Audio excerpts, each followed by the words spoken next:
Morning అండి, welcome back to my channel. అందరి నాళ్ళు ఉన్నారండి. నేనైతే చాలా బాగున్నాను. ఈరోజు మనము మొక్కల్లో చేసేటువంటి రకరకాల పనుల గురించి చూసుకుందాము. ఇంకొద్ది రోజులు అయితే వర్షాలు ఎక్కువ పడుతూ ఉంటాయి కదా. ఇప్పుడైతే కొంచెం అప్పుడప్పుడు వర్షం పడుతుంది, అప్పుడప్పుడు ఎండ కొడుతుంది కదా. ఈ టైంలో మనం మిద్దె తోటలో ఏమైనా విత్తనాలు సేకరించుకుని ఉంటే విత్తనాలు సేకరించుకుందాం అనేసి ఈరోజు అయితే నేను తోటకూర విత్తనాలు సేకరించుకున్నాను. తర్వాత వచ్చేసి మనము ఆకుకూర అంతా కూడా హార్వెస్ట్ చేసుకున్నాము. ఈరోజు ఇంకొక పని ఏంటంటే వాటరింగ్ చేసాము. మనకి తోటకూర మొత్తం అంతా ఓమైంది, పూత వచ్చేసింది, విత్తనాలు వచ్చాయన్నమాట. ఆ యొక్క విత్తనాలన్నీ తీసి ఇలా కలెక్ట్ చేసుకొని పెట్టుకోవాలి.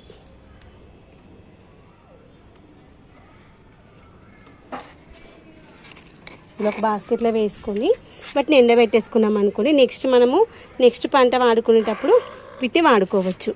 అలా స్టోర్ చేసుకున్న విత్తనాలు ఉన్నాయి, అవైతే ఇప్పుడు మనం వేసుకుందాము. వీటిని మనం ఎండబెట్టేసుకుంటే నెక్స్ట్ టైం మళ్ళీ వేసుకోవడానికి ఉపయోగపడతాయి.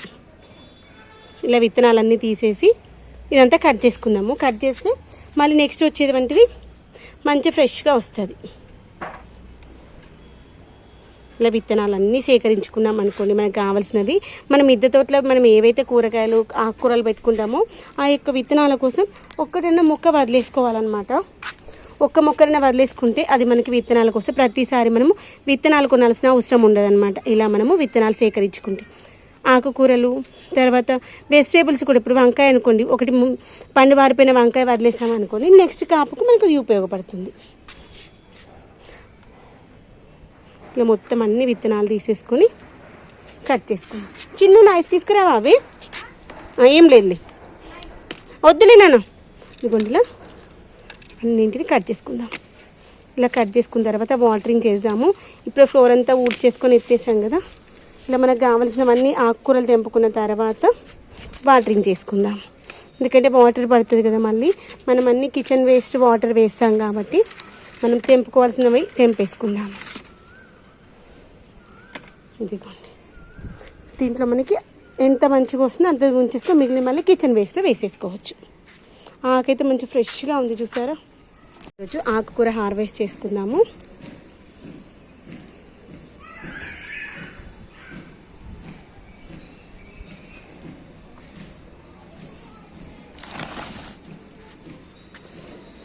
ఇదిగోండి, ఇలా కాడలు కట్ చేసుకున్నాం అనుకోండి, మళ్ళీ మంచిగా వస్తాయి ఫ్రెష్గా. ఇదిగోండి, ఇలా కాడలు కట్ చేసుకుందాం అన్నీ.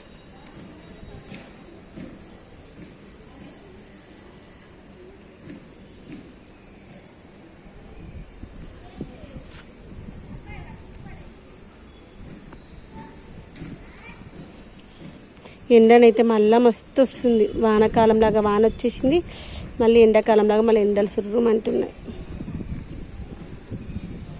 మీ దగ్గర కూడా అంతే ఉందా ఫ్రెండ్స్? ఇదిగోండి, ఈవినింగ్ అయ్యేసరికి చల్లగా గాలి వస్తుంది. పొద్దున్న లేవగానే ఎండ వస్తుంది. 6:30 వరకే సూర్యుడు పొద్దున్న అయింది లేవండి అన్నట్టు లేపేస్తున్నాడు. ఈరోజైతే ఏరిటికి వచ్చి మొక్కలకు స్ప్రే చేస్తుంటే చూడాలి. చెమటలు కారిపోయింది. స్నానం చేసి వచ్చాను, అప్పటికే స్నానం చేసుకుని పూజ చేసి వచ్చా. ఇక మొత్తం స్ప్రే చేసి వెళ్ళేసరికి మళ్ళీ స్నానం చేసినట్టు అయిపోయింది, అంత వేడిగా ఉంది. ఇదిగోండి, మనం తెంపుకున్న ఆకుకూర అంతా ఇలా ఒక బ్యాగ్లో పెట్టేసుకుందాం.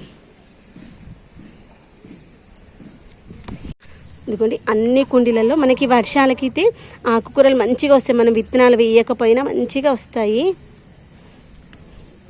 ఈ యొక్క ఆకుకూరనైతే అంతా హార్వెస్ట్ చేసేసుకుందాం. లేతగా ఉన్నప్పుడైతే దీంట్లో పప్పు వేసుకొని చేసుకున్న, ఒక టమాటా వేసుకొని చేసుకున్న కమ్మగా ఉంటుంది అసలు కర్రీ. ఒక 2 నిమిషాలు ఉడికిపోతుంది ఫ్రెండ్స్. టేస్ట్ అయితే నేనైతే ఒకటే లీఫీ వెజిటేబుల్ కాకుండా మన తోటలో 2-3 రకాలు వస్తే 2-3 రకాలు కలిపేసి చేసేస్తాను. ఇలా అన్నీ అయితే తెంపుకుందాము. ఇక్కడ ముద్రపోయింది ఉంటే తెంపేసి సీడ్స్ అనేటువంటి వాడుకుందాం.